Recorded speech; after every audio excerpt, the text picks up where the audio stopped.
Hey guys, and welcome to Little Blackbird 91. We are here giving you guys again, I call it the US Task Force this week, okay? Dealing with Married at First Sight, because let me tell you something, we're going to need a task force to deal with some of the issues that we're facing in this week's episode. So if you guys missed the episode, there may be some spoilers involved, just to let you know. Some people will be commenting saying, you guys are spoiling it for me. Well, you better get with the show. All right?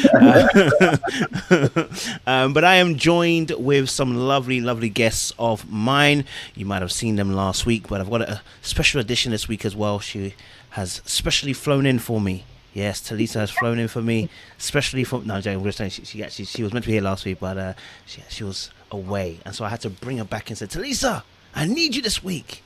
And she's decided to come in for me, so I appreciate that, Talisa. But yes, guys, as always, I want to make sure that you guys can introduce yourselves, let the audience get to know you if they don't already know you, and just let them know where they can find you and who you are. So I'll go with Jack and Glenn first, and then introduce yourself from there. Go for it, Captain. Hey, I'm Glenn from the Jack and Glenn channel. Line us at Jack and Glenn on YouTube, Jack_Glenn on Instagram, Jack_Glenn on Twitter. We just happen to be here once again to talk Married at First Sight, because this episode was a doozy, and I'm ready to break it down with this great cast. So, hey, make sure you check out Jack and Glenn. Subscribe to us at Jack and Glenn on YouTube.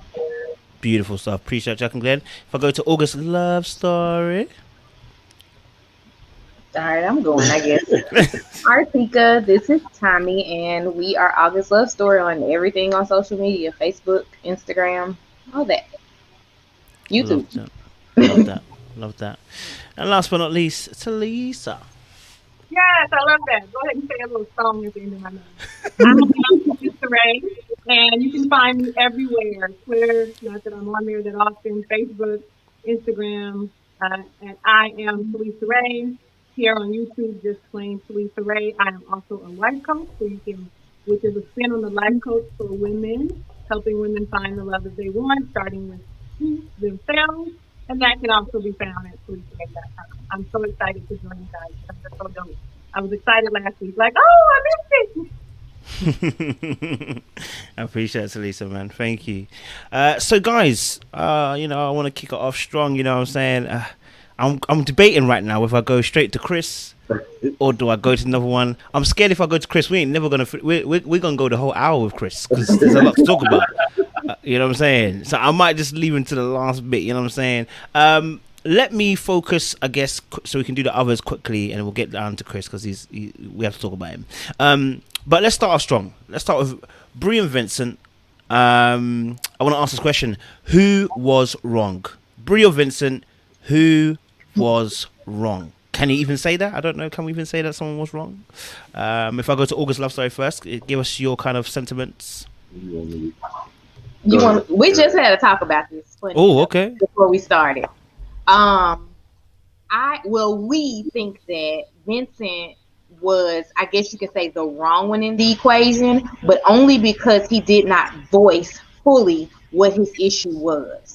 He just kind of bailed out on everything. So I think that he should have taken a step back and been able to successfully be able to say, this is exactly what bothered me. This is what I would like for you to no longer do again. Yeah. Okay. I was more so thinking that I don't want to say they were wrong. I don't think neither one was wrong. He was voicing an opinion about something, and she was just like, what are you talking about? With time, they'll be able to have a better conversation between each other about that.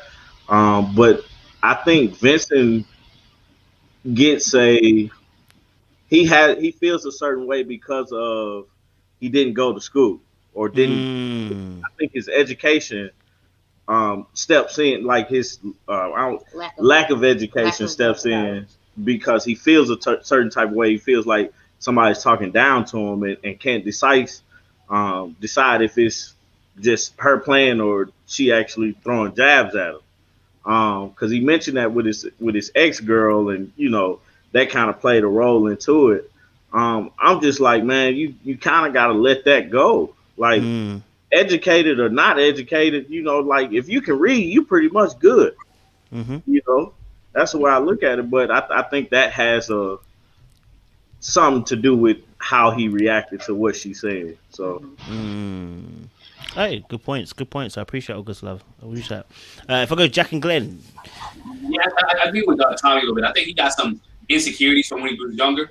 Some insecurities about people talking to him or talking down or kind of disrespecting him. And so when he got to this point now, when she said something, I think it's built up from the little things that were happening over the honeymoon. And so if you heard it in the scene when it first opened up, she's like, you might want to shave or cut your hair. Y'all 11 days in, you telling me to shave and cut my hair. I'm not there yet. We still in Vegas. I ain't get to my barber ain't even here yet. You know what I'm saying? Or I just got home. And you know how we are sometimes. We like to go to the same barber. Or we cut, he may not even had a chance to go to the barber shave up, but she's already commenting about his shave and about, shave your beard up and go ahead and knock your hair out. So when it got to the spilling of the wine and the comment about, you being so bitty, in her mind, it was a joke, but he had been hurt so much that it's been piled on so much, he felt personal. Like, what do you mean is Vinny? Because again, a person who's already clumsy knows that he's clumsy and everybody keep bringing up that he's clumsy, he's going to feel some type of way. It's like putting a backup quarterback in a game. He's going in thinking, like, I don't want to mess up. I don't want to mess up. I don't want to mess up. And what's the first thing that happened? He messes up. So he's walking on eggshells in his own house. And now for her to be like, I don't feel, she felt offended when he brought it up. But you're the same person who told him, yo, you have an issue, share it with me. So he's sharing it with you and you get offended. Because again, he's telling you how he feels, how he received it. You may not attend it that way, but he received it in a way that it was demeaning and belittling him. So you can't knock him for feeling that way. Now let's have a conversation. My problem with Vincent is that he got up and left. That's my biggest issue is that he didn't try to figure it out, solve it out. You got an extra bedroom, dog. If y'all that mad, you got an extra bedroom. So why get your stuff and leave and bolt out? You could have fixed that situation. He already had made up in his mind, I'm bouncing.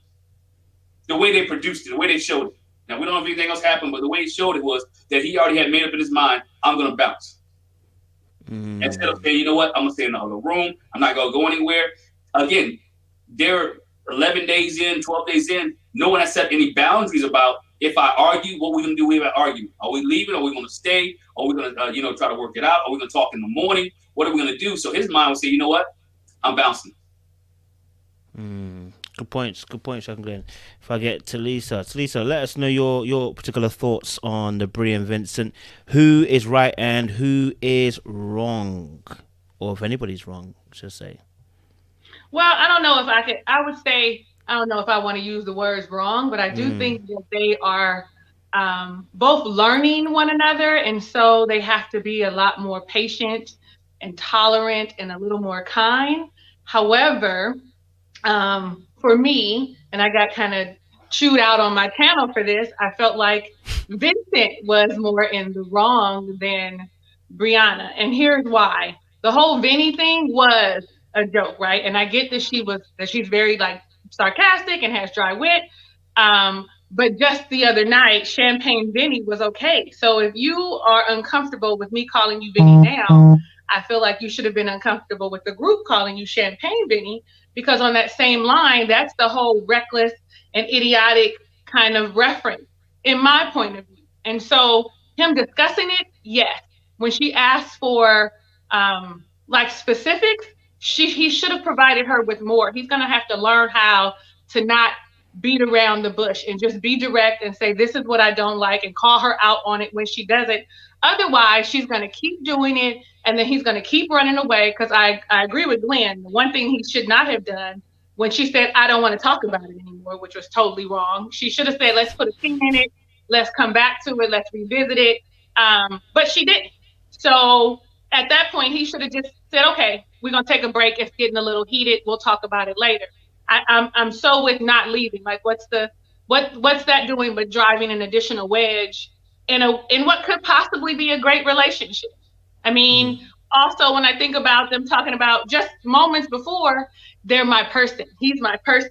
This is how, if you guys have different communication styles, they're not yet your person if you're too afraid to address what the issues are, because they could be, but you have to talk about it, But I got chewed out, so. I don't know. Does anybody agree? Anybody disagree? Jackson, Glenn, you want to go? Go for it. You can unmute yourself, by the way. You can unmute yourself if you wanna talk. Let me do it for you. Yeah. Go for it. Sorry, yeah. I kind of agree with her. You know, with Talisa, you know, it drives a wedge, but also brings another thing up because now Bree has in the back of her mind when trouble get rough, is he going to bounce every time we got an issue? That's true. Is he going to leave every time there's a tough situation comes up? When we have an argument, he's going to bounce. Now put doubt in her mind about, dang, you're a man, right? You're a dude, right? So now when it gets rough, are you going to bounce every time adversity comes in our relationship? So now that doubt is there, and I don't know, some women can get over it quickly, some can't. So we will have to wait and see. But and as a woman's mindset is like, dang, you bouncing over this? Like you bouncing over this? So what happens if something serious happens? I ain't gonna see you for days. You see what I'm saying? So that's a whole different thing that's gonna play out now. Can she really trust him to be the provider, to take care and do what he needs to do? If adversity happens, he leaving. Does this do you think he left maybe because the anger situation, you know, does that play a part in maybe the reason why he decided to up and leave the way? I mean, I don't agree with the fact that he left. I'm only offering something. Maybe the anger, did that play a part in it? August Love, if I get you guys, it was it. If I can get you to show me. Yeah. I have no clue why he left. Like, like for me, that's the dumbest thing to do. When you're in an argument, let's end this argument or table the situation, like you said, Talisa. That's the best. Like it's like they got to learn how to do conflict resolution for sure, but leaving the situation doesn't fix that. You don't learn anything because once you come back, you still have that to deal with, and now you have extra stuff because then the question of where you been, you know, on top of what we were just talking about, you know. So it's you know, it's okay to table things like, hey, we just gonna come back to it. You know, it's okay. Basically saying I don't want to talk about it right now while the emotions are fresh. Right. Like, give me a minute, let me calm down, and then we can have a rational conversation about it. But he stormed out like a little kid, though. I'm leaving. Yeah, I agree that, to be honest. I agree that. Do you, okay, so I know obviously we kind of mentioned a little bit, so in terms of her mentioning maybe the Vinny situation, do you think it was more of a build up of consistent kind of little kind of like, you know, like obviously like I saw someone put in there, like, is it more to do with that attitude that obviously she has potentially towards him rather than actually just a solo comment on its own? So like the Vinny comment, it was like, it's a Vinny thing to do. What does that even mean? Because Champagne Vinny is different to, it's a Vinny thing to do. Champagne Vinny is positive, bruv. Champagne Vinny is the guy that is the life of the party, okay? But it's a Vinny thing to do. Does that make it a little bit more, have a more negative connotation, and maybe that's why he flipped? I'm just offering something else again to discuss. I don't know if anybody wants to talk about that. Can I? No, go ahead. Okay. Go on, you can go, August. You can go, August, and then Talisa will go. Yeah. August will go. August left story. You go, then I'll go. Yeah. Okay. I think it's a Vinny thing to do. It was honestly, I feel like it was honestly just a response. You know, it wasn't nothing behind it, nothing malicious behind it or anything like that. She was like, oh, that's just a Vinny thing to do. You know, kind of like trying to have jokes. You know what I'm saying? Like, for instance, and this is like a lot of people get mad about this because somebody have heard me and my wife say this, but we'll talk about each other and then we'll say your mama. It's a thing that we do. We know it's one of the most disrespectful things to say. And he'll say it in front of my mother. Right.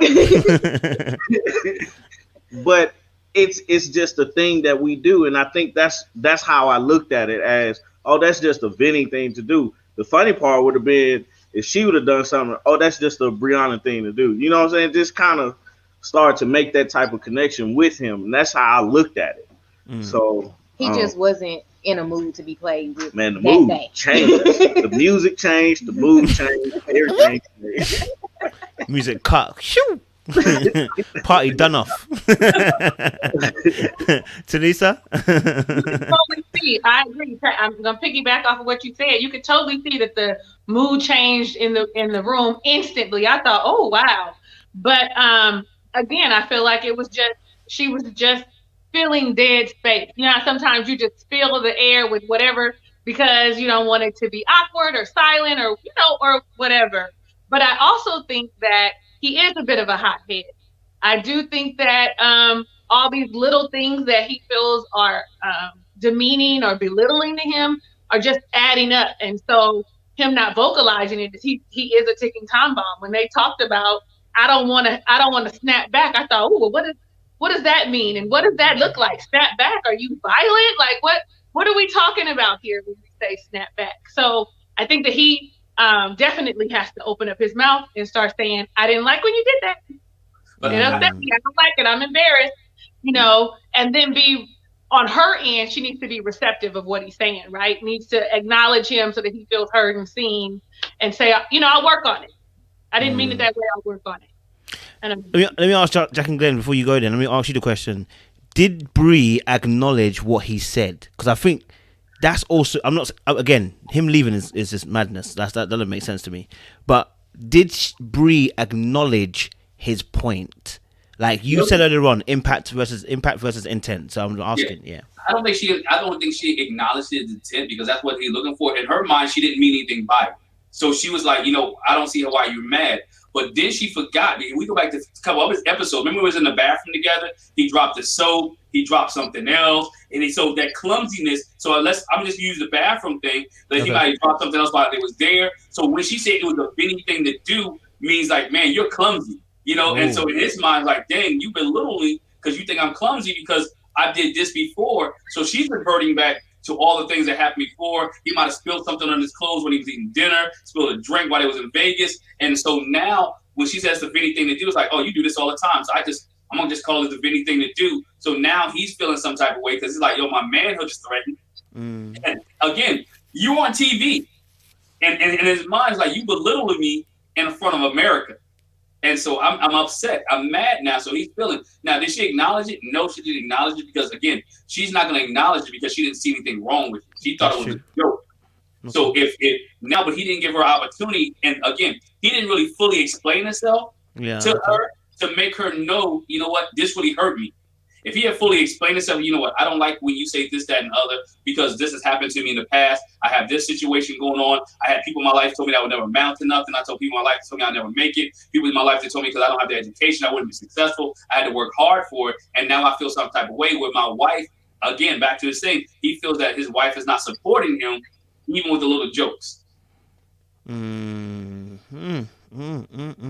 My, oh my. Can I?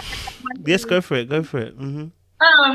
When you were talking, I thought to myself, part of it is that he's not used to a woman of her stature, a woman that is very, you know, she's beautiful, she's got a great job, and she speaks with a certain type of authority. We're gonna call it bossy, whatever, but she speaks in a way that I don't think means to belittle him, but I think that because she has such a strong voice as a woman, period, he may not be used to women talking to him in that manner, and it may be triggering to him as well. Like, you know, like you said, there's, you know, people doesn't think that he would amount to anything, and so now he's looking at his wife like she's got all these accomplishments. My last girlfriend didn't want to stick by me. Is this going to be kind of the same MO? I don't know, maybe.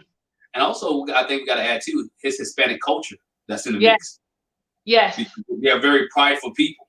You know, the Dominican very prideful people. So now he's like he throw that in the mix. And as you mentioned, he didn't grow up with a father, so that's another aspect of it too. Dealing with maybe his mom wasn't that strong at all. Whatever. So your point you just made, when you have a strong woman who's used to being organized, she's an engineer for God's sake, so her things has to be on point. She really doesn't have any room for error in her job for what she does. So everything has to be on point and precise. He can't take that. Now she has to learn again how to communicate to him, kind of to build him up and to make him what's the word I'm looking for?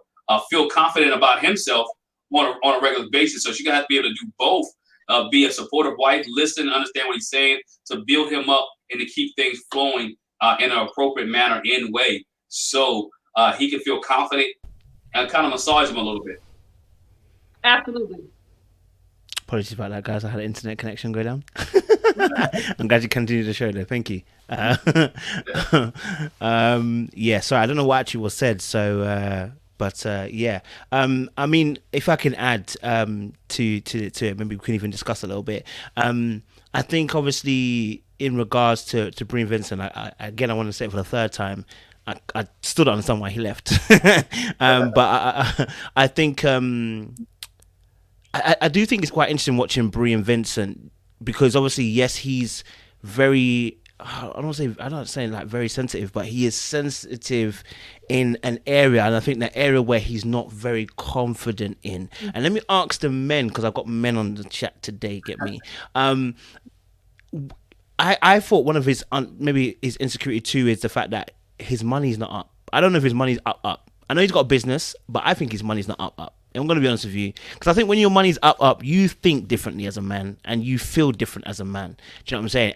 And when you're in a situation where financially you're not as stable as you need to be, I believe that can affect where you're at as well. But let me ask the men in the sense of, does that, for us as men, like when we're not established financially, does that make you more sensitive? Can that make you a bit more sensitive to, I guess, maybe the way that Bree's even talking and taking it in the wrong fashion and wrong way, maybe, perhaps?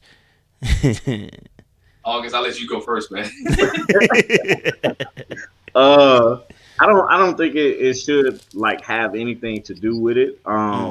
It's been plenty of times where, like, one point in time I was fired from a job, and Artieka had to like take care of the bills. You know, it wasn't a humbling thing. The roles of our relationship didn't change or anything like that. We continued on as business. We just had to make sure a roof was over our head. We had food, lights, water, and internet. You know, and so we had to make sure those things came about. But I mean, I don't feel like that should have anything to do with, like, for me, it's not an ego thing. You know, if I make more or she make more, at the end of the day, we got to pay bills. We live together. We got to make sure that we're keeping forward with what's going on. So, yeah, I mean, it's the same thing with me. It's not an ego thing. You know, Jack will hear, she'll tell you in our whole marriage, she's made more than me. Not, you know, whether it's by a little bit or a lot. You know, she's made more than me because of her education and what she does. So it wasn't an ego thing. I still provide. We still take care. Well, again, it comes in the same, I mentioned last week, it comes in the same corporation. It's in the same house. It's in the same company. It's in the same building. Doesn't make me feel any less than a man, because I still grind. I still work. I'm still educated. I still have the degrees. It's just the field that I'm in. She makes more. So now what happened is we are both power couples together. So we realize and recognize it doesn't affect me as a manhood thing. I just keep saying to keep grinding and get where we at, because we understand the end goal. It is us together. It's not individually her, not individually me, but it's us together. So when we hold each other down, again, if I lose a job or she loses a job, we're still going to hold each other down and maintain that. So it makes you grind even more to come up to that level. It doesn't make you feel insecure, because you know you can take care of what you need to take care of. Again, the four walls. So if you know who you are in yourself and you're doing the best you can, it shouldn't make you feel insecure, because that's your grind. And that's your hustle. Now, if you sitting there playing video games all day and you ain't doing anything, right? Then there should be an issue, right? There should be a con, because you ain't out there grinding, you ain't out there working. So now there should be an issue, and you're like, man up or do what you need to do. But if you out there and your best is what you're at, you're fine. And I think you got to realize that. Look, let's stop looking at it individuals. And I know a short time, but when we put this thing together, whether you make 80,000, I make 50, that's 130 coming into the home. Y'all should be able to, I don't know your lifestyle, but you should be good. Okay, so let me ask second question to the guys. I know this, I want to hammer it a little bit. So Bree actually said from early on, she wants a man that makes more than her. That she may not have told him, but does that energy carry over into a relationship and how you handle yourself when you actually have that discussion about who's making what? So, because you guys have spoken about a very good scenario where it's healthy, where you guys have established a good foundation of working together, right? But we're talking about 5 days in, and then you find out someone's energy is, I want a man that makes more than me, and if he doesn't make more than her, does that create a certain pressure for us men now looking at the situation? And does that provide some level of insecurity on our part? Because you're talking about a very good, healthy situation where your partners are cool. You know what I'm saying? Your partners are cool, blood. Yeah, but I don't know. Maybe well, yeah, Jack's not here, but yeah, it does though. If you got a guy who's already insecure about himself, and that comes up, and he feel like he can't provide for you. Again, we didn't say what he was making, but his lifestyle, based on what we see, looked like Vinny was doing pretty okay. You know what I'm saying? And we looked like he was doing okay for him. Now we don't know what she's making as an engineer. We can imagine she's making close to 6 figures, if not, and what she does. So if he's not up to the 6-figure realm now, what she has to ask Vinny is, and he has to sit down and have a plan and a goal. Hey, what is your ambition? What is your earning potential? And what is your earning potential in what you do? And how can we help you, or how can I help you achieve that earning potential? It's a way to do it without making him feel insecure or less than a man. And I guess she has to learn, if that's what the conversation she's having, she has to learn how to do that, because you still want him to keep his manhood and security about himself, because you don't want him to get down or bounce like he did. You're going to have to talk him up, so keep him motivated to get that earning potential up. And knowing the profession he's in, I think he's a car broker. There might be some good days, there might be some good times, and there may be some lean times. That's a sales industry. There's some times where you rolling good for 6 or 7 months, and there's some time where in the sales industry you're down. But those 6 or 7 months he's rolling, can we balance it out and be able to budget so when he's weak, I can cover the act back in him. What are you saying, August? I agree. Like it puts him in a tough mindset wise. It puts him in a tough position. But the thing is, you have to learn how to communicate these things. That's the biggest thing. You have to learn how to put your pride aside, because like it's not always gonna be good in that sales career. You know what I'm saying? It's not always gonna be good, but it's gonna be good sometimes. So you have to be able to say, okay, well, she may make more now, or this is what I'm working towards. So she's the breadwinner for our relationship, but this is where I can see myself in 6 months or 7 months, 8 months, a year, 2 years, or whatnot. So you just got to keep moving forward with whatever's going on. And we also have to remember they're 5, 6, 7 days in. They're a week in to being married, and they already have, things were already set up. So you have to learn to pivot real fast in a short period of time. So, I mean, yeah, it's tough, but it's something he's going to have to learn to do. So. Okay, I appreciate it. Good stuff, guys. Good stuff. I think also as well, I think what's interesting is that for me, I'm looking at Vinny and I look at his behavior and I look at the way that he talks about Bree. He is always trying to cover Bree. And I think the issue that he's going to face is that if he feels that she's not covering him, he's going to get really pissed. Really pissed. People who cover your every whim and every mistake expect the same thing back, and when they don't get it back, they're either hurt or pissed, whichever one comes first. And it looks like he always goes to the angry part. So if he feels like Bree's not covering him the way that he would cover her, the anger's going to come out, and it's going to go to the most, potentially, as we just saw him go outside the house. And I think that's an issue that they're going to have to work and talk about, you know what I'm saying? So hopefully we'll have a conversation about that. Let's talk about, obviously, Erik and Virginia. I want to ask about a question to people. I mean, if you're in a relationship, should you be passing out on other people's couches? I don't know if is that just me? Is that a bit mad? So let me go to Lisa. Lisa, should you be passing out on the couch if you're in a relationship? I mean, should you be doing those kind of things, or absolutely not?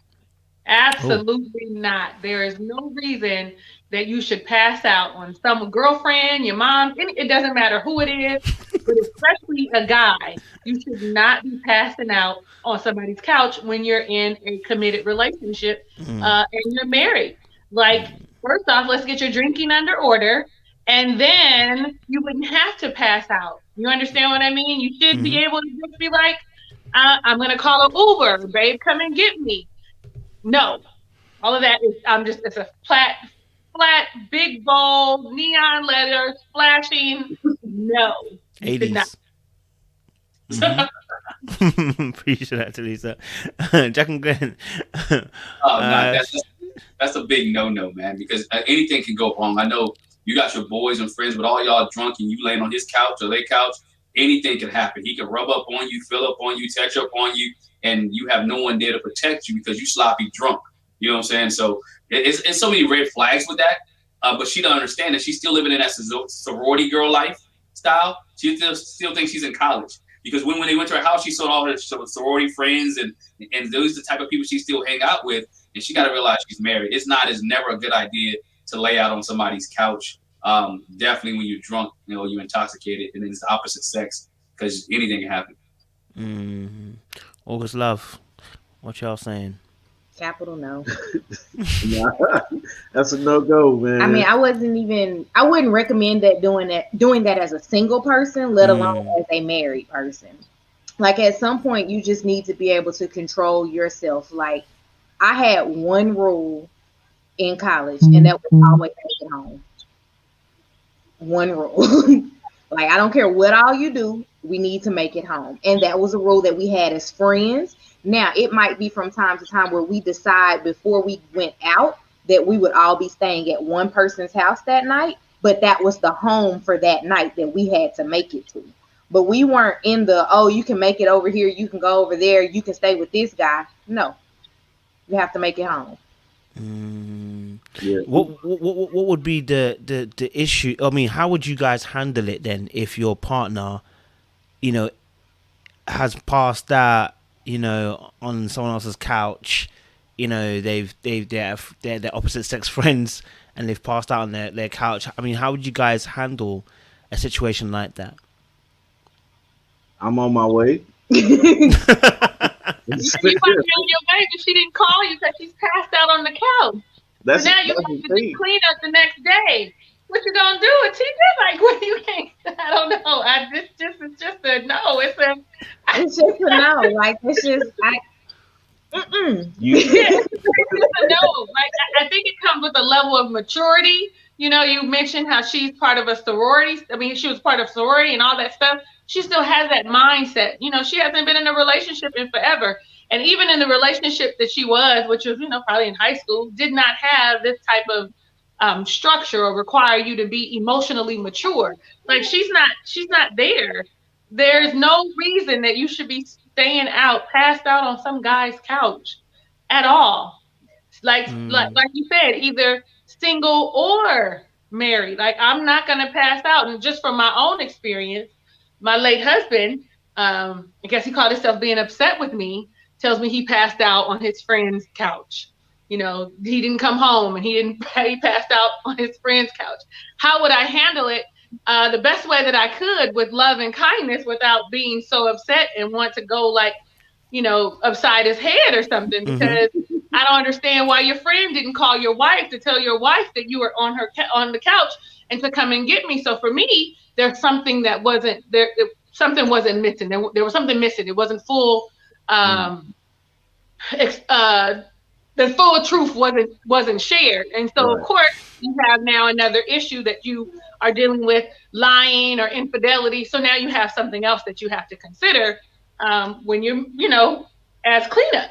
Yeah. Like 10, 12 years ago, I remember my cousin was the only one of our friendship circle, like family circle, that was married, because she got married very young. She got married at 18. I remember her getting really drunk out with us one night because she didn't drink like that, and she tried to drink with us. But one of the first things that we did was we called her husband. We told her husband he knew that she was with us, and we're family. Like, I'm literally her blood cousin. But I call him and say, hey, she's with me. This is what we're doing, and I'm going to make sure she makes it home. She made it home that night. Sorry, the kid is in the background. That's all right. Don't worry about that. We hear you. Okay. But yeah, it was just a definite, let's make sure she makes it home, because one of us made sure to be sober enough to take care of the group. So in that taking care of the group, it was, we're going to make sure that you make it home to your husband, because your husband's not going to say, you can't hang out with me again because you didn't come home one night. So I'm going to make sure that you make it home. And I think that's the key, though. It got to be a phone call, mate. Somebody got to send a text message. Somebody got to make a phone call. Somebody got to make some communication. Okay, in this day and age, there's no reason for you not to be able to get home. You got Uber, you got Lyft, you got all kind of things. You got taxi cabs. You got, even if you're both of y'all been drinking, your husband can come and get you. Anybody, your mama, get me home. Because again, especially as a female, you don't want to put yourself in that situation with a guy. I don't care how good their friends are. Y'all can be drinking. We just saw in this episode on Married at First Sight. Was it Haley said she had drunk sex with Jake, and that's her husband. You know what I'm saying? Let's be honest. She just had drunk sex with her husband, and we see how that relationship began. She feels some type of way now. So you never know what will happen in the morning with people. You never know what people's motives and intentions are, regardless of how long you've been friends. So never put yourself in that situation, male or female. Come on and preach. In my house, I'm coming home. I'm coming home, dog. Just because I don't want to deal with the ramifications of not coming home. Wow. Home got to be peaceful. Boss. Okay, yeah. Any other sentiments and feelings towards Virginia and Erik at this moment? Was there anything else that stuck out to you in terms of their relationship?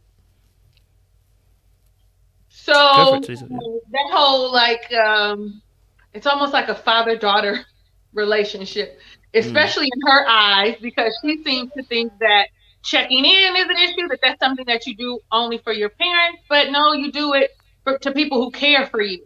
I want to make sure you're safe. I want to make sure. And again, you drink so much that I definitely need to know when you're leaving, because you might get a DUI, you might get into an accident, somebody might snatch you up. There are so many things. And I just think that she's just not ready. And then, now I don't know, maybe I misunderstood it, because she said that he said that she needed to ask for permission to go out. Now, people were telling me on my channel, again, unpopular opinion. This is a good question. I like this. Yeah, they said that that's not what he said, what she said, or what he meant. Well, he didn't defend himself and say that that wasn't what he meant. Now, I don't agree that you have to ask for permission, but I do agree that you need to say where you're going. I need to let you know that this is what I want to go to dinner with my girl. I'm going to dinner with my girlfriends tomorrow. Do we have anything planned? Or I'm going next week. It is about notifying. It's about being respectful of your relationship. If he's asking for permission, then that's a no. But if he's just asking so he knows where you are or what your plans are so that you guys can communicate, that's a whole different ballgame. But for me, asking permission is different than notifying, right? Advising. But here I am, a widow. I've been out of the game for a little bit. So maybe, the married couples know something that I don't know. Let me ask the married couples, should you be asking for, I mean, do you ask for permission before, let's say, maybe going out? Is asking permission the right word? Maybe is it a courtesy to almost ask, but not necessarily you're looking for permission? You know what I mean? Like when you ask someone, like, "Oh, can I go out? I'm gonna go out. Can I go out?" Whatever. Not like can I go out, but like I'm gonna go out with a girl. Is that all right?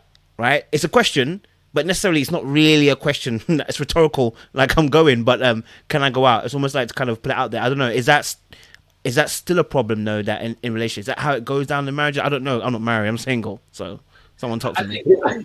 Oh, if I go August first, and I'll go Jack again. Sorry.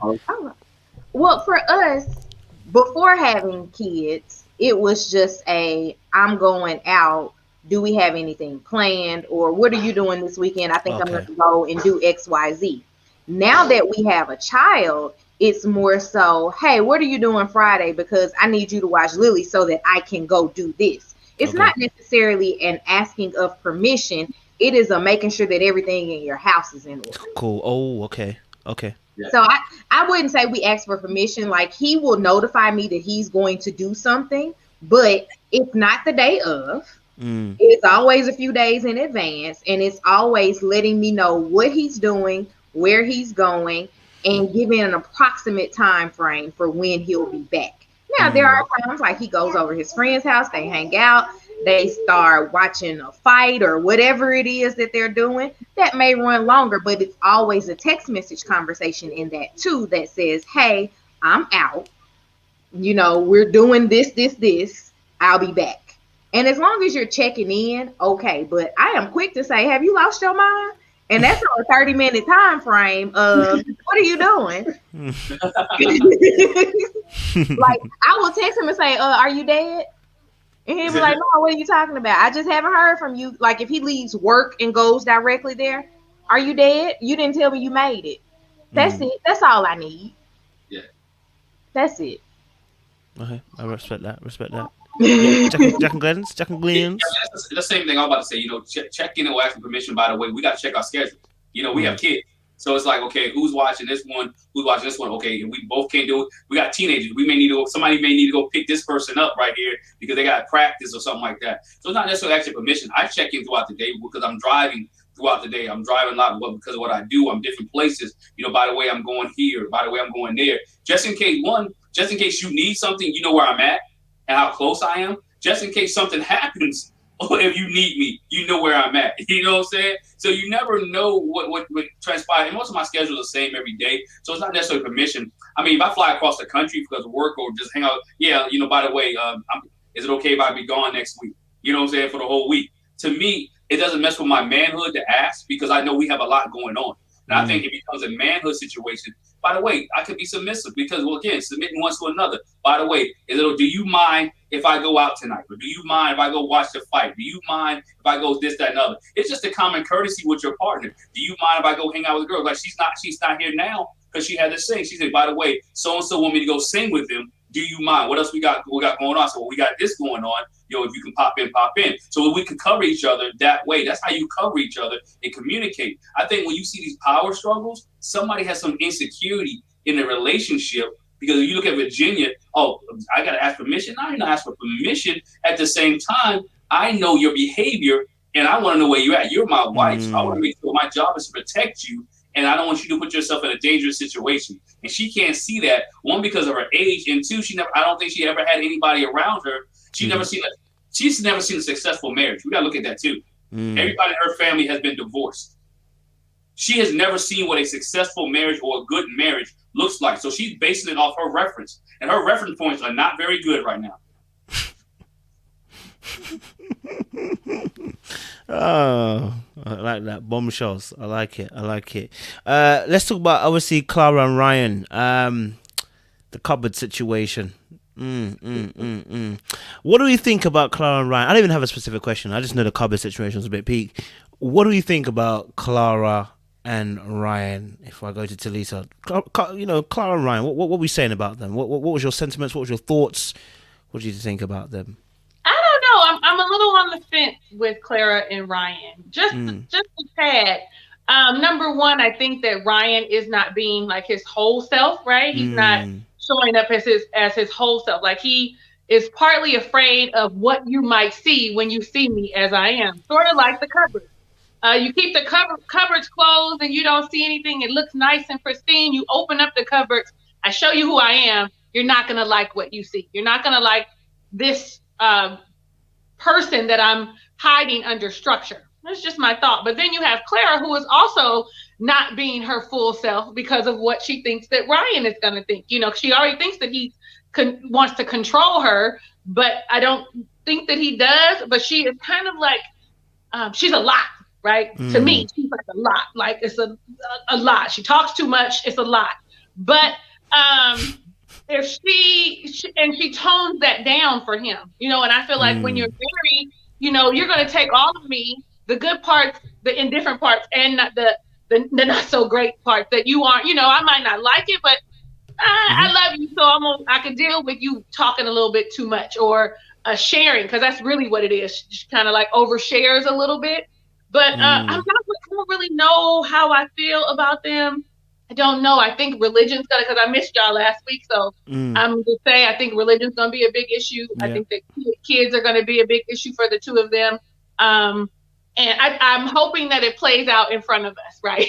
That's a little messy, but I'm really hoping that we get to see that so that we can talk about it and really dig into what we see, you know, what they're hiding.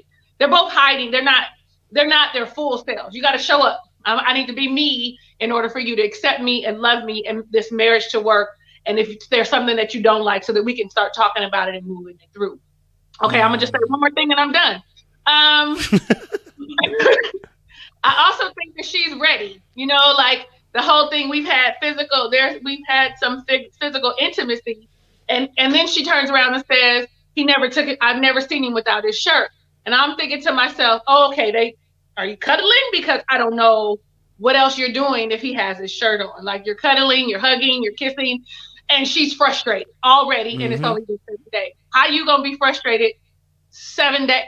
7 days. It's only been 7 days. You should be able to hold yourself together for 7 days. He might make her wait like 4 weeks, but nevertheless, you should be able to hold it together. Keep it together, Clara. Keep your legs closed. It's fine. Don't worry about it. Like, I don't know. I'm done. My rant is over. It's over. Yeah, no, I love it, man. I love it. Jack and Glenn, if I come to you then and then go to August, what were you thinking? Like, Clara and Ryan, I want to ask a specific question. They haven't consummated the marriage. As we think. But as we think, right? They've done something because they said they've done something. Right. When you go back to the previous episode, she said he doesn't want us to talk about our sex life. Yes. And so if you don't want us to talk about our sex life, if you just intimate or y'all just hugging and cuddling, why can't you say that? Unless you did something. She was lying in some way. Either she was lying to the girls or she was lying to Pastor Cap. See, there's a lie somewhere, because when you was also like, he doesn't want us to talk about our sex life, but when you talk to Pastor Cal and we hasn't consummated yet, well, that's not what you told the girl. So there again, it just like the covers. It looks one way on the outside, but when you really open it up, it's kind of messy on the inside. He's a private person, so he doesn't want anybody to know what's actually going on in his relationship. Again, hence the message or what she was saying. You got loose lips. I need you to keep that back. I need you to keep that tight. I need you to keep our relationship together. We thought he was just talking about, the Chris situation, but I think he was talking about their whole relationship. People only what we want to give them, and I don't want everybody into my business. And so let's keep it as private as we can, because we're on this show, and I need you to work with me here. We can do whatever, but just work with me here. And again, it looks good on the outside, but on the end, when you really open the cabinets, open the door, there's some things broken and sloping, and no matching glasses, cereal boxes getting ready to fall out. He got some stuff messed up. So their relationship is like that as well. She wants to really be involved. He is involved with her, but he wants to keep everything on the hush. It's kind of remind me of, remember Luke back in a couple episodes when Luke was like, they had a code word for intimacy was kissing. He didn't want nobody to know they really had sex. So I think that's where Ryan, in my opinion, Ryan is at, that he wants everything on the hush. August love. I agree with both of you guys. Definitely Ryan is not being himself, and the entire exchange of we don't want to talk about sex. Well, you don't have to talk about sex. Like, it's an easy conversation to avoid just by saying yes or no. Because if you say no, it might give you another question, but you just say we're not ready yet, conversation's ended. If you say yes, are you using protection? Conversation's ended. So I think that if whatever it is that's going on behind closed doors, you're making people talk about it more by not saying yes or no, because it could just end at that. Like, after, I think with the exception of, and we haven't gotten to them yet, with the exception of Chris and Paige, when everybody else has said that they're having sex, we're just like, oh, okay, and we move on. Like, it's been just okay, whatever, we moved on. So I wish that they could both show up as who they actually are in front of the camera. And I know having a camera crew follow you has to be very weird. It has to be abrasive at times. But you don't have to put on a front because of the cameras. Like, at some point, the cameras will leave and you still have to be with this person in some capacity. No. Oh, okay. I was thinking it was a bit like, I know people are secretive, and I know people can be like, they don't want to talk about certain things, right? But I thought it was a bit weird that obviously they said that to Pastor Cal though. Like they've done other stuff, they haven't consummated. And for me, I don't know. I'm not gonna lie to you. I'm getting virgin vibes from Ryan. Gonna be honest with you. I'm getting he's a virgin and he's not telling us. Either that, or maybe he's scared of his parents and the parents are pastors, and maybe that's why he's trying to keep it ahead for that. Maybe that's another thing. But you're married, so. But again, this is all part of that whole thing with Ryan. I didn't know his parents were pastors. I didn't know he grew up in the church. I didn't know you wanted someone who was a Christian. I didn't know you. You know what I'm saying? Like we keep finding out things about Ryan that we didn't know that he was on about. Like, do you know what I mean? It's always seen. It's like the cupboard situation. We're having to actually open doors every single time for Ryan. There's another layer to him. You know what I mean? If there's a little feeling of being unauthentic in some sense. I feel like in some parts with him, like he's, like you said, he's not being. I'm not getting the full sense of who you really, really are. And I'm wondering now if that whole, like, I don't want to talk about my relationship and kind of be private, is more controlling rather than him being personally more private. Do you know what I mean? I don't know if anyone wants to kind of add to that if they feel differently or. It might be a little controlling the relationship that he likes to keep things. Remember, he's concise and he's concise and calculated. So everything he does, I think he thinks it out. Okay, if I can do this, let's keep it together. Again, we may look at it this way. Something I just thought about. It might be he might know his performance ain't good, or he might be not confident in what he has downstairs. You know what I'm saying? If he doesn't want to be able to show that or be intimate with her yet. Again, maybe it goes back to his upbringing, as you mentioned, his parents being pastors, and him not staying in love. That he really want to make sure it's the right thing in order before him and her sleep together, to make sure that it's going to work out, make sure that it's going to stay. They're going to stay together. So it's a lot of, like you said, it's a lot of layers with him, and he's kind of low key. He doesn't say much. Even with the situation with Kristen, he doesn't say much. He just wants, again, private person, and he wants to keep things to himself. And I think he is a tad bit controlling because he likes things certain way. But he's passive aggressive with his controlling behavior. Oh, passive aggressive, yes. Okay, August, what's your thoughts? Controlling or just private? Talking about Ryan. I don't think it's a controlling thing. I think it's a sense of I have to keep a certain appearance, and that's all it is. I have to keep a certain, like, people have to look at me in a certain light, and you're not going to change that as my wife, right? As my wife, you're not going to change that, and I mean, it's gonna come to a head, man, because they're so different as two people, you know, trying to come together. Like, they'll figure it out, but I don't think he's controlling. But I can see where, you know, it looks like he's trying to control his narrative, not necessarily her. So she is part of the narrative. Yeah, that's a good point. Which I don't understand. Like, most of the time, like, you come on, you've seen this show. Yeah. Like, that's my thing. You sign up for this show. Why is it that you're trying to hide things? Right. Like, you sign up for it. Like, you're asking for it. You're asking for cameras to follow you for 8 weeks of your life and follow everything of your life. Right. From you taking a shower to having sex with your spouse, like, everything of your life is, like, out there. So I don't know. I don't know. It's weird to me. So, Talisa, controlling. I actually like what August Love Family said about he's not controlling, but trying to control the narrative. And with that, I'm going to wholeheartedly agree. Absolutely. He wants to control the way he is perceived, he is viewed, especially with his family, his parents being pastors, especially with him not necessarily owning his blackness. Like, all of those things are things that contribute to wanting to control, like, the narrative, how people see me, how I'm well put together and packaged nicely. Like, anything other than that is not true. So appreciate it. Haley and obviously Jacob, before we get to Chris, Haley and Jacob, I said I'm gonna say this line. Haley gives me Karen vibes through and through, right? Karen vibes. Like, when she said she hadn't eaten for 2 days, I just wanted to throw my TV away, you know, literally. But what did you guys think of Haley and Jacob?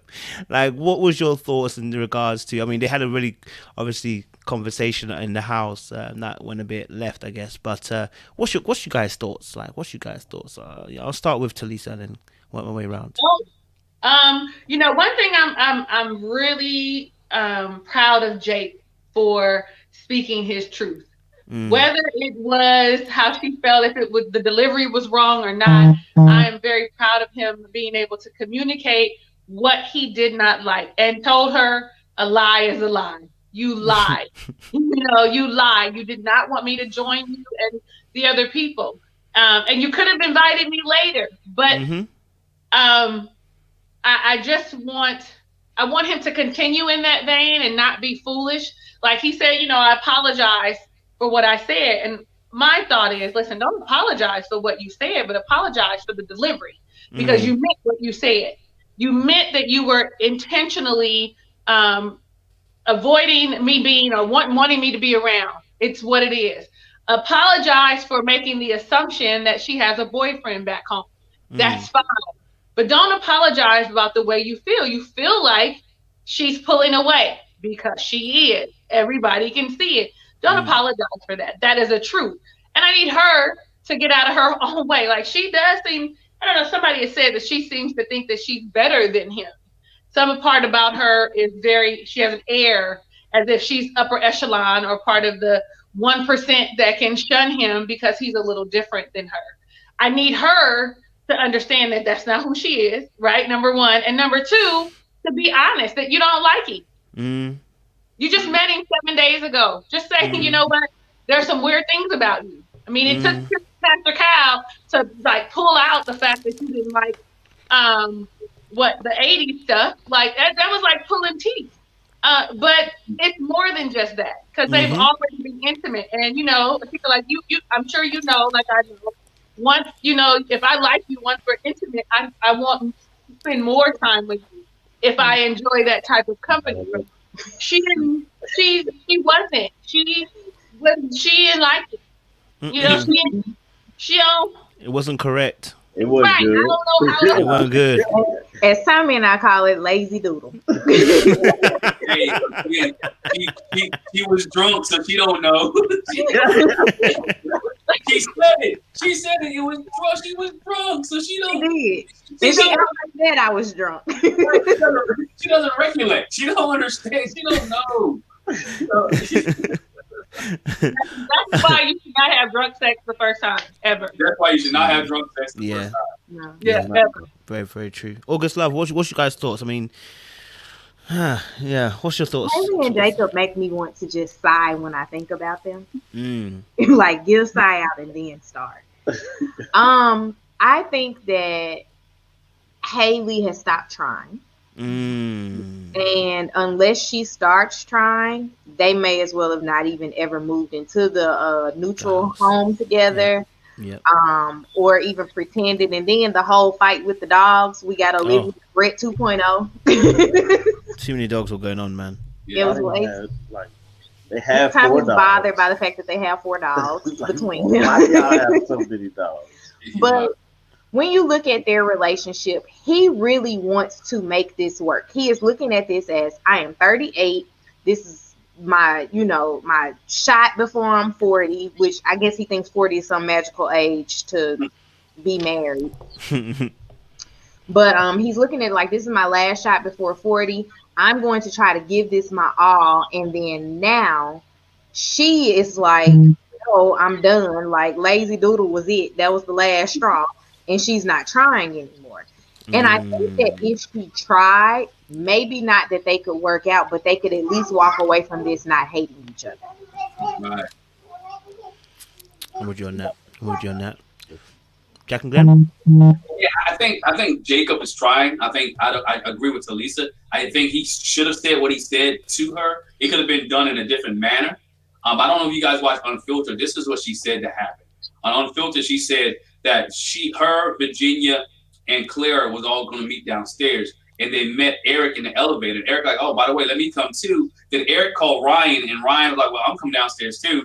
And so when they got down there, it started out to be girls, but then the guys joined in later. And then when he comes down, they didn't really scatter. Ryan and Erik said they didn't scatter. It was just like, okay, dog, here you are. And he felt some type of way because he felt that she lied. Now that's what she said on Unfiltered.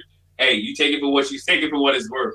They didn't deny the story. Erik and Ryan kind of collaborated her story. So I tend to believe that it happened that way, but he was already in his feelings anyway, that he felt like she didn't like him. So he made up in the narrative in my mind, hey, guess what? This is where it is. They all met up. She met up with them and they scattered. I think she wants to try with him, But then again, there's some things she might like about him. But when he caught hitting that 80 stuff, when he talk about bringing his neon lights and he still got a cassette player, he got a members only jacket. When he starts doing all that, she's like, I can't even relate to the 80s. To me, that's a big age gap because this dude is talking about the 80s and she like, I don't even know none of that. I don't have nothing to do with that. And so I think that's a big gap with them too. And then she has a hard time communicating with him about how she really feels. And so he'd make it again, when you don't communicate, you leave the other person to create their own narrative. And so he's creating his own narrative that she don't like me, she don't care about me, she doesn't want to hold hands. It's like I think one of you just said it. It took Pastor Cal to pull out for her to talk about the 80s. It took Pastor Cal to pull out that her love language is not touchy-feely. You know what I'm saying? So now since he got this information, he should understand it's really not. Now she could have been lying that her love language may be touchy-feely, but again, she ain't been in a relationship in 7 years. So she really may not know what her love language is. And so with that time span of not being in a relationship, she had forgot some things. I mean, you figure she's 20, I think 28, so her last relationship when she was 21. And so you still a kind of a teenager, teen bopper. Now you got this other guy, a grown man, his last shot, he's mentioned 40, his last shot trying to be married. I need to get married, I need to have kids. I want to bring somebody into my little beach house. I want somebody to chill with my neon lights. He's looking at this as being, he got all in on this. He got every chip in. And this, like, you know what, I'm going to follow the process. And why can't she follow the process like me? And so if he doesn't give the same thing that he's given, he feels some type of way. And then on the lies on top of that, he's like, yo, it just ain't going to work out. So he went off. And he apologized. But again, at the same time, sometimes when you can't take back what you say. Yeah. So she's already feeling some type of way, and you dropped a bombshell on her. And she said it. You just pushed me further away, and so now we only got like 7 weeks, 6 or 7 weeks left, and you might have to try to reel her in 6 or 7 weeks. But she like already 2 weeks out because she hates your guts. She can't stand. According to you, she can't stand to be around you. You're already sleeping. Think about it. They're already sleeping in separate rooms. Yeah, he's not about it, bruv. So he's not playing around with her. That's the thing. He's quite militant about it. You know what I mean? Yeah. I kind of like his militantness. I think Paige could use a bit of that. You know what I'm saying? Like, yo, listen, regulate the thing. You understand? Because I would say personally, from hearing from the audience already knows me, boy. Me and Hay don't get on. Like, I don't like her behavior, and the reason why is because she's not honest. I don't like people who try to shield behind excuses. Like, you just gotta keep it true. Number one, you went downstairs. You could have texted him during the course of the night. You didn't. He then came downstairs and found out. Yeah. So if you're saying people came along with you to the party, it happens in real life. You go out. You were going out with your girls. Some other people came along. You at that point then should communicate with your partner. But you didn't want him around. So don't pretend as if you wanted him, as if it happened by mistake. It doesn't make a difference whether they came by mistake or they were invited. You didn't want him around. That's the killer point right there. Yeah, be honest and tell him, I'm not gonna lie to you, I wanted my space, and when they came along, I just didn't want to text you because I still wanted my space. It happens, right? It's all about being honest and communicating. But then she tried to lie and then flip it and then gaslight him with the whole, I haven't eaten, it's making me sick. I haven't eaten for 2 days. Like, that's like what the Karen does in the park to the black man, where it's like, after she calls you a nigger, and it's like, oh no, oh my god, no, like, oh, and then flips it onto you by saying, oh my gosh, like, I feel so bad and sorry. And like, what? Like, you did this thing, like, own it. Why are you trying to gaslight the brother? That's my only issue with her. Like, I personally think she doesn't like him, if I'm honest with you. The sex was trash, and that finished it completely, right? That was the ending note of their relationship. Like, she probably tried to save herself. And look, I don't agree with it, but I understand the thinking behind it. You think to yourself, one last gasp, maybe to save the relationship. Maybe the D is good, and then maybe I will start to see him differently. Yeah, and then when that failed, it's like there's nothing that can save it now. We are going down the slope, and I'm not sure how I'm gonna bring this back. Yeah, so all that stuff about the 80s, even that, I don't even think that's even the issue. Like, she just doesn't like him. Yeah, and I feel bad because it's 10-year gap. It's too long. I think it's too big for her. I think her friend said it too, though, that she doesn't like hurting people's feelings. Yes, but she's been hurting people's feelings since she's been on the show. You think about it. She's been hurting people's feelings, and you call her Karen. I really think, this is what me and my wife talked about, I really think, how Jake would search to the house? I think he was searching to see if he could find some men stuff. I think he really believes that she had some another dude. I think he was really searching for stuff because he went through everything. Think about it. He went through the drawers, he went through the closet, he went through the suitcase. It wasn't like your normal. He was like really looking for something that was searching there. And I like you said, I think the D was trash. She's hurt by it. They have nothing in common. And at the end of the day, she know what? I'm riding my 8 weeks out. I'm gonna get my check and I'm gonna call it a day. Absolutely. But she didn't like him from at first glance. If you think about when they got married, she didn't like him when she saw him. She was not attracted to him day one. So it was over day one because it was, we don't even communicate. Like we don't have any chemistry. We have nothing in common. Day one, she was out. Now you and your little dog Chloe is trying to bite Sophie, so it's a no. Like my dog is my life. Like so, forget it. Like We're saying August, so you about to say something? Go for it. No, I just want to know what's his infatuation with the 80s. Like I was born in the 80s. I was a toddler in the 80s. He was 8 at best when the 80s ended. What is the connection? E.T. E.T. That's all I got, though. That's it. I'm gonna stop right there.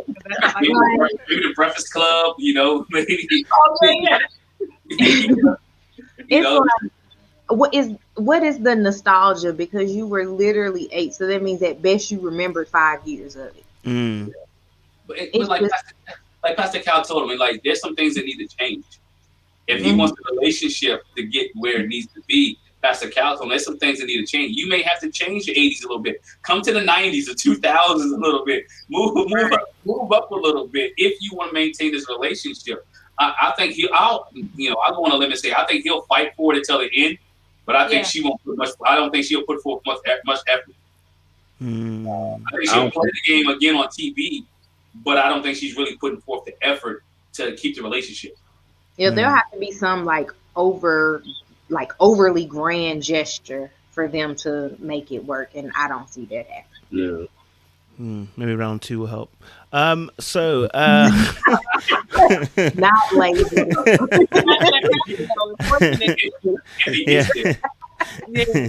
Maybe they'll have some sober stuff. So finally finishing on, I guess, the couple that everybody wants to talk about, everybody wants to hear about, is the Chris and the Paige situation. Like I don't know where to start because there's a lot. It's kind of stressful talking about Chris and Paige. I feel overwhelmed. I feel tired. But we're going to talk about them. So Chris and Paige, we obviously saw the conversation with Pastor Carl that she had, and also Chris then came late, and it kind of gave me Brandon and Taylor vibes all over again. That whole late entry coming in on Pastor Carl again. But it kind of gave me that kind of vibe. But what was your kind of, I guess, thoughts on the situation with Chris and Paige? What was your thoughts on that, man? If I go to August, because this is your last one, so August last. First off, it's like, what's wrong with Paige? Like seriously, like something like somebody needs to tell her to look at this situation from a standpoint, look at it from the outside in. You know what I'm saying? Like, you obviously, this dude has told you he wants to get a divorce, and the one thing that bothered me out of the whole episode was he whispered in her ear, and she just like, okay, like I accept that. Why is it okay for her? Why is it in your mind okay for you to accept a man like that? You know what I'm saying? Like, you have all these things going for you. You're an accountant, you're a realtor, you own your own property. You don't actually need him. So he says he's afraid to fall in love with you. And that's what it takes for you to be okay with the situation. Like, no, you should hold yourself.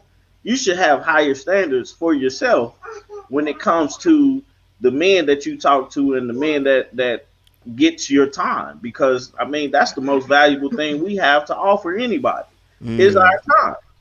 So for this man, for you to sign up for this show, this man treats you the way in 7 days. Like I said last week, he apologized in 3 times in 4 days. Like it's for that that's all the time that he needs to have with you. Man didn't come home and spend time with you. He went to Chicago Now he's saying he want to get a divorce. Then he's saying he wants you to sit down and talk with his ex-girlfriend, ex-fiance, maybe current girlfriend. And he's saying he still loves her. But then he's telling you he's afraid to fall in love with you.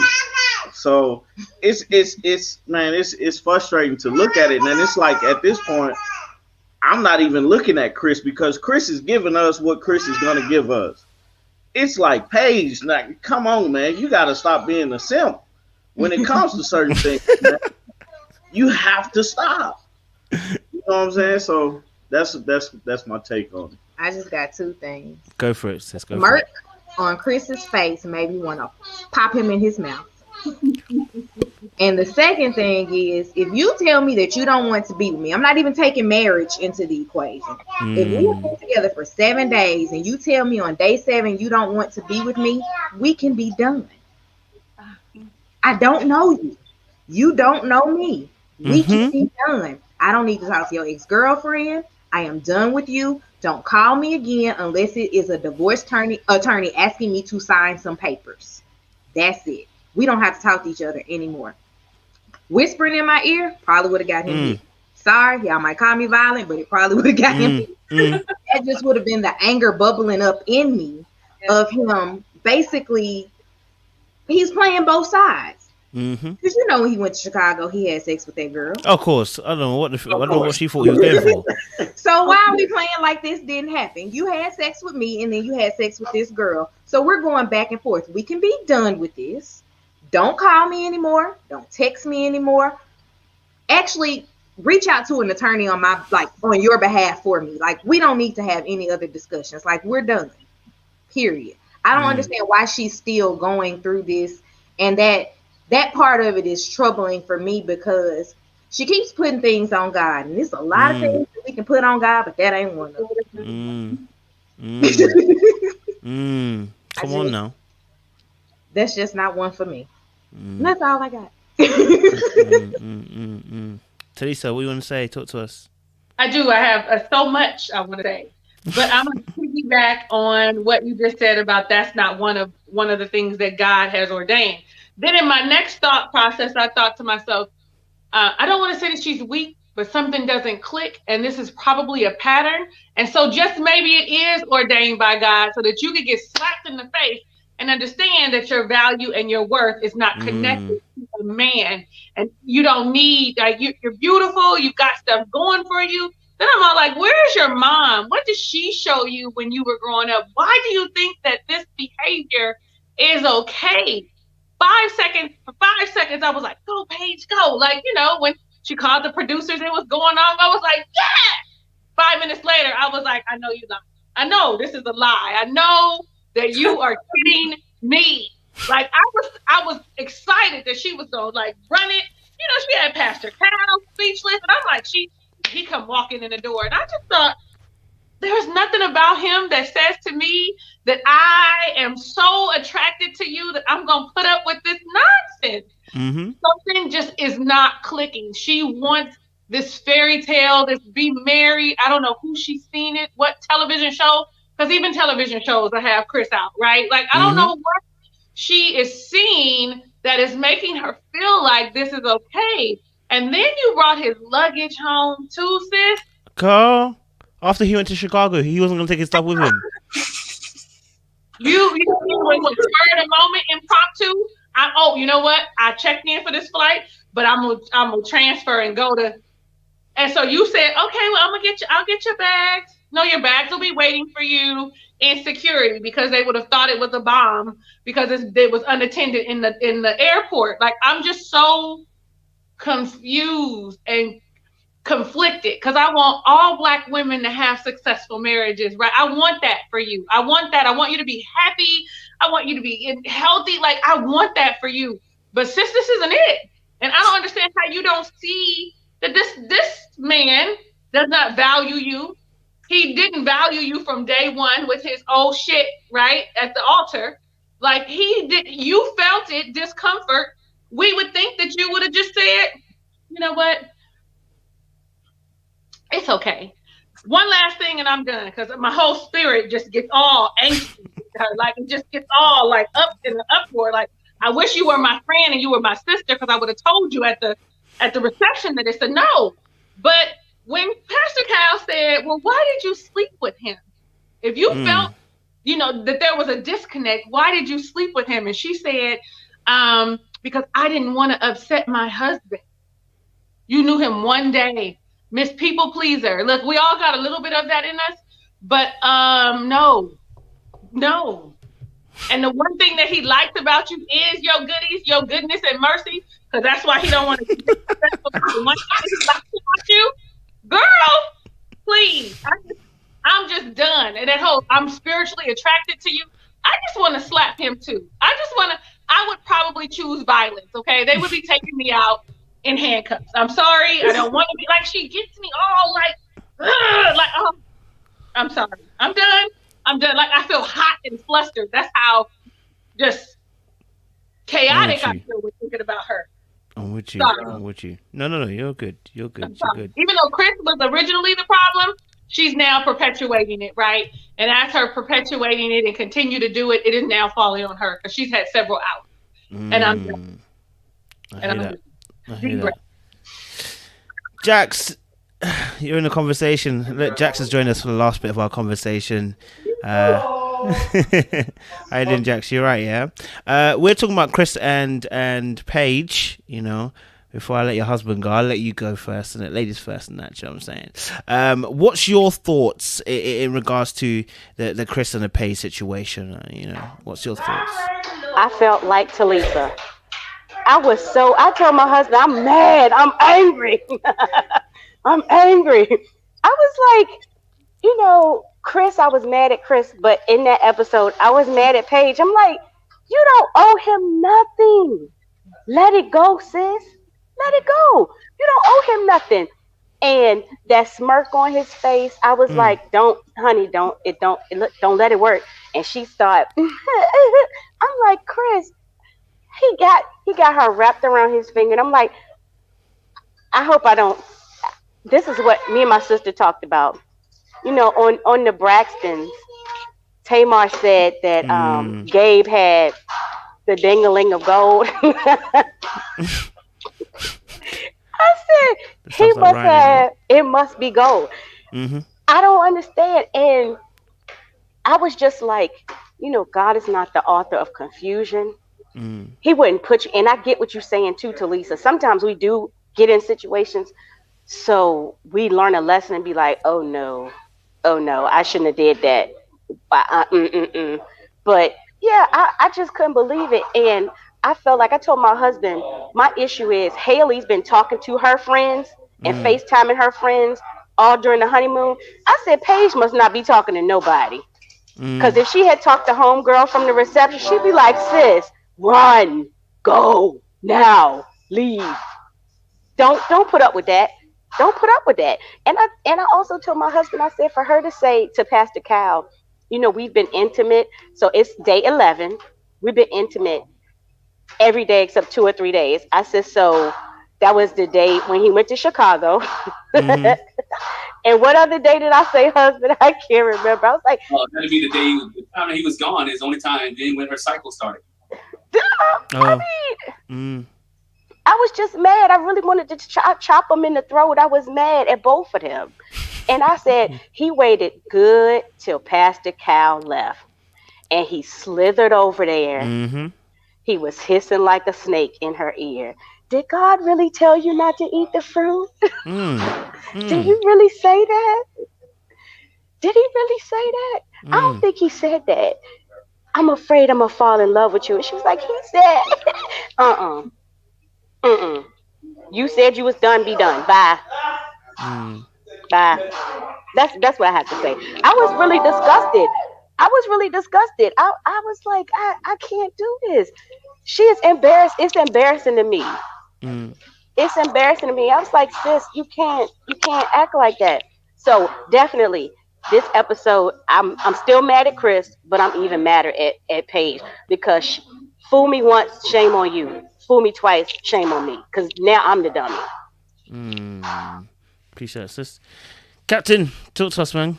Yo, man, she is again. Chris, you can see where Chris, or what Pastor Cal, I want to reflect on this one apart. He doesn't deal with men very well.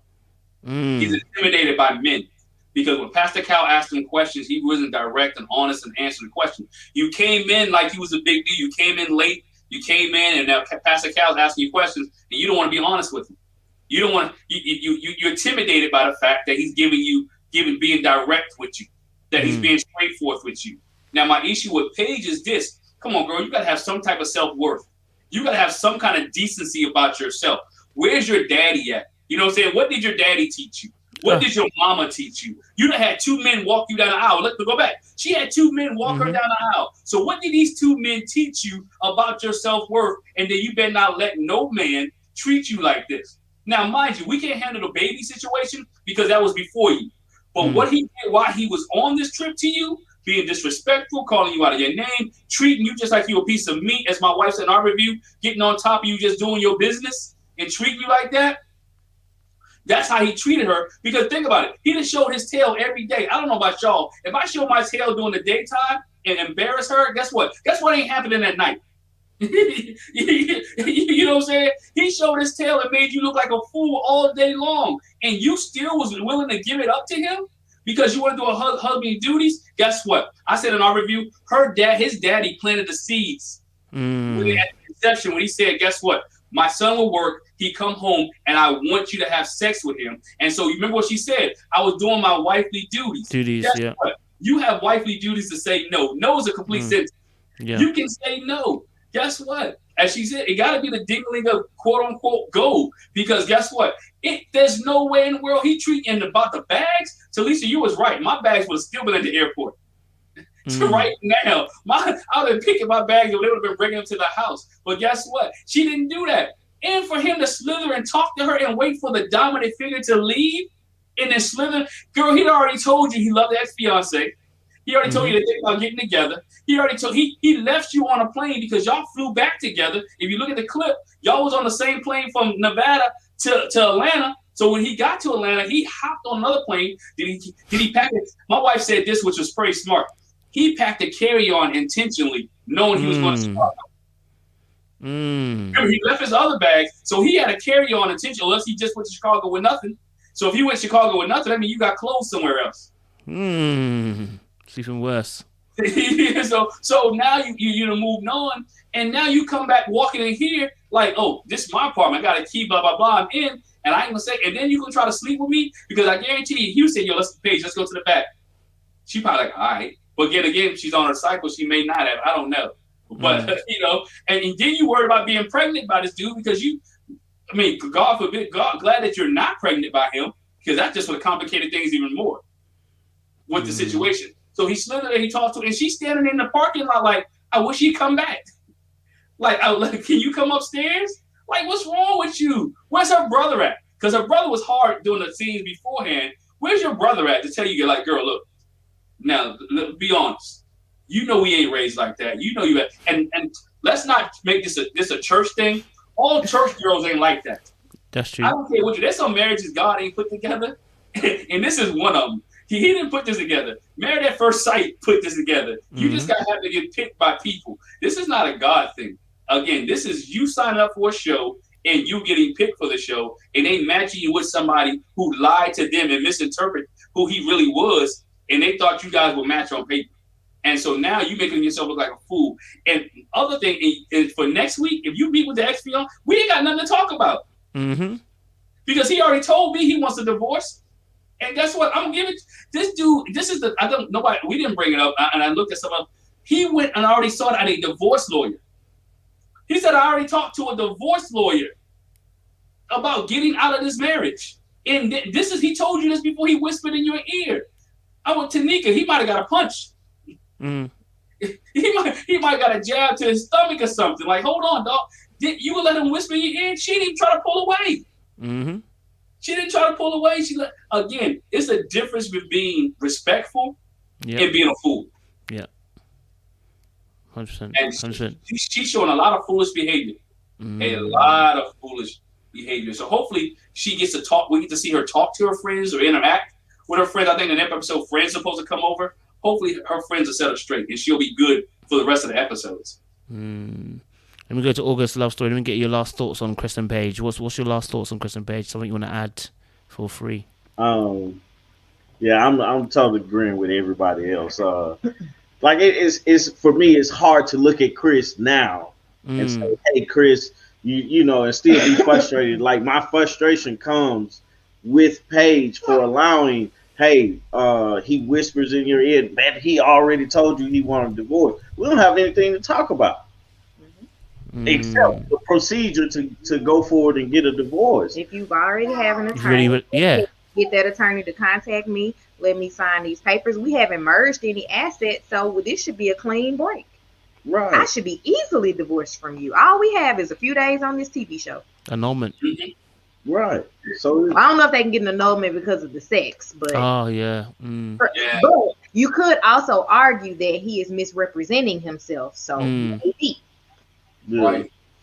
It's just the one thing too about I noticed when he walked in the room, you know, usually when somebody walks in the room, you stand up and shake their hand and stuff. Like Pascal didn't even stand up.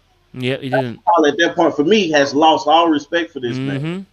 Coming in late to talk to him, and then here Chris is cowering down to Pastor Cal. I don't want to talk about that, or not being completely honest with him. I mean, I can't respect the man like that. And like Pastor Cal said at the little screen, what's it called? The confessional part. He was like, usually I fight for marriages, but now I can't fight. Yeah. You know, like I was like, I hope you wouldn't. I wish in that moment when he said it would have been disrespectful to Paige, that she would have said, "No, go ahead, say it." I'm a big girl, because then he would have had to have said it. Right. But she knows she wanted it too, because you go back to some of the things she said. She wanted to have sex on her honeymoon night because she had a dress when all the girls had got together before the wedding. He was ready. He was ready. He was like, okay, let's do it. Now, again, it was good. So she's like, okay, let's do it again. Oh man, it was good. Let's do it again. You know what I'm saying? So she's a willing participant in this thing when it comes to this. I don't want to give her the pass on this. She's a willing participant because he didn't force you to pull your stuff down and do all that other stuff. She's a willing participant. Now, why she did it, her motives were doing it. You don't have to do that because you're the wife. You don't have to. That's where the dilemma comes in. He done treated you like trash all day long, and you still want to give him goodies and treasure at night. He done made you embarrassed all day long. You feeling some type of way all day long. You feeling ashamed to be around the other girls and have conversation, but yet you'll go home and try to please this guy who ain't treat you right all day.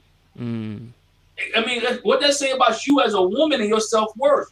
Again, what have you been taught where you're at? Again, you don't have to succumb to his level. He can't treat you bad and expect to get what you're willing to give.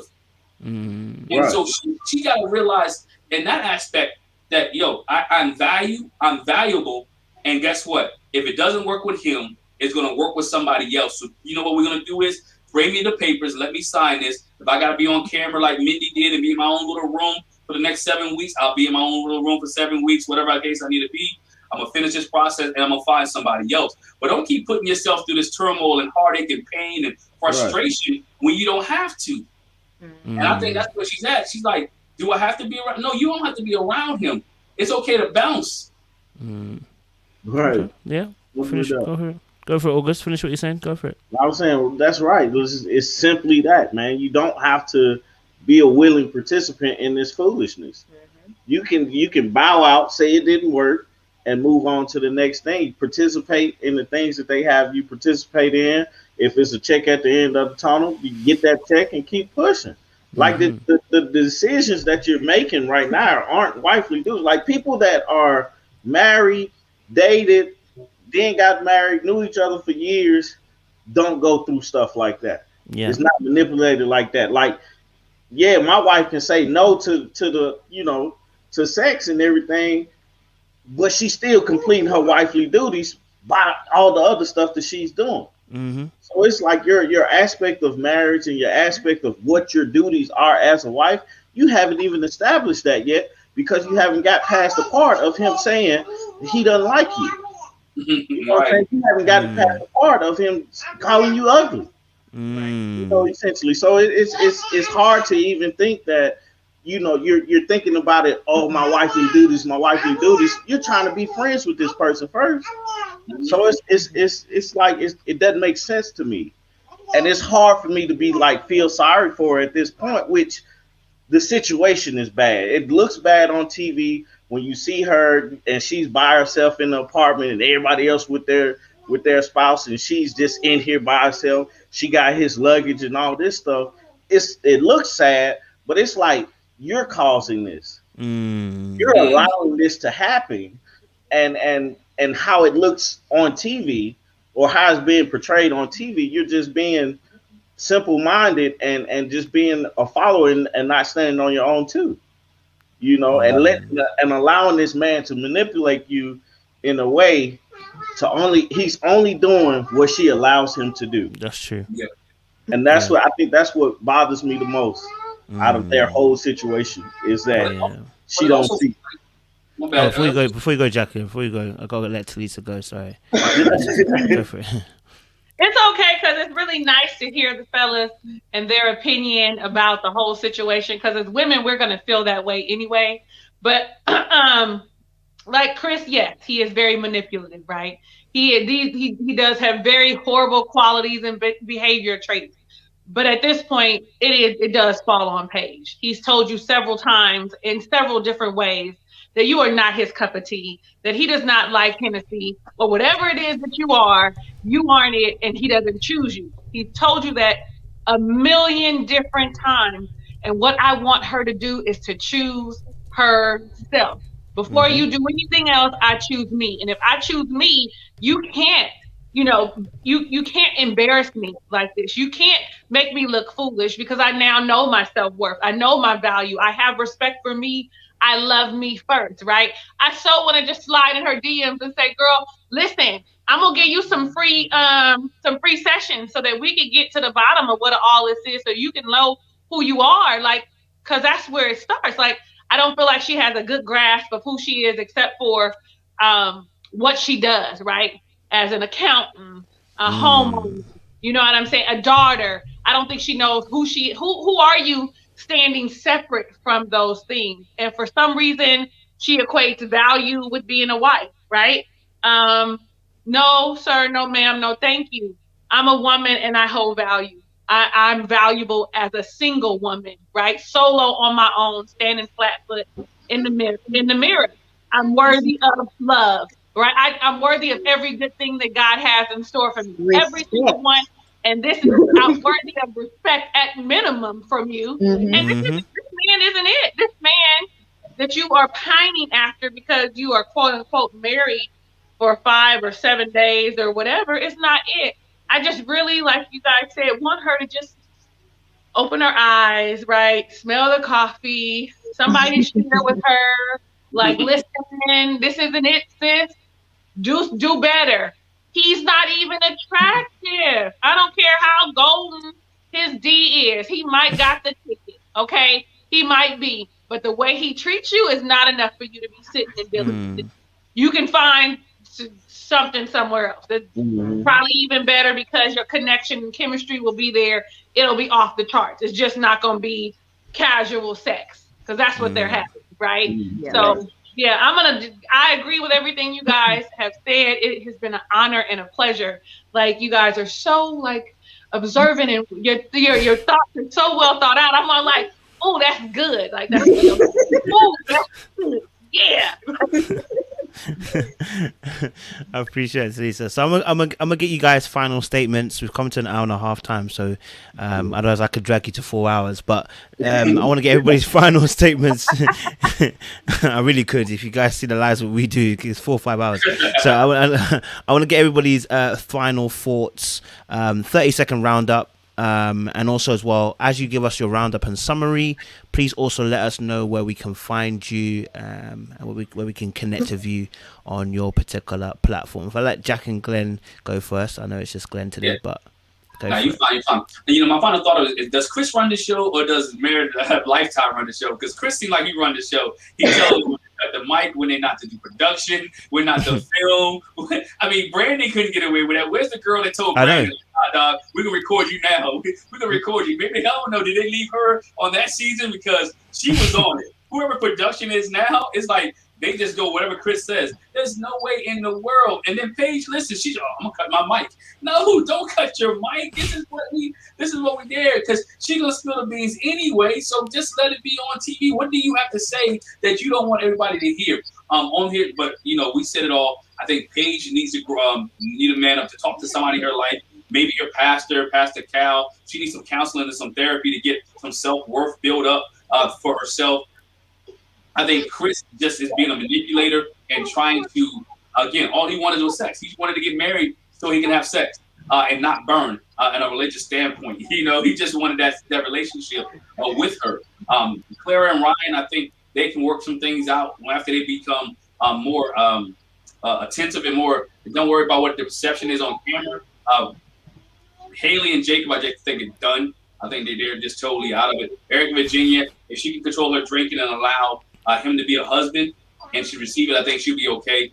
But Chris and Paige, they need a lot of help. And I really, in my opinion, I think they shouldn't. After next week with the fiance, that should be the last straw. If you want to follow us, you can follow us at Jack and Glenn on YouTube. On Instagram is Jack_Glenn. On Twitter, also Jack_Glenn. Just make sure you subscribe to us. It's been a pleasure, been an honor to be with you guys in every week. Lisa, is a pleasure being with you as well. Follow your channel for a while, and we just great conversation. Thank you. Appreciate it, Glenn. August Love Story. Oh, I kind of said your name, but yeah, August.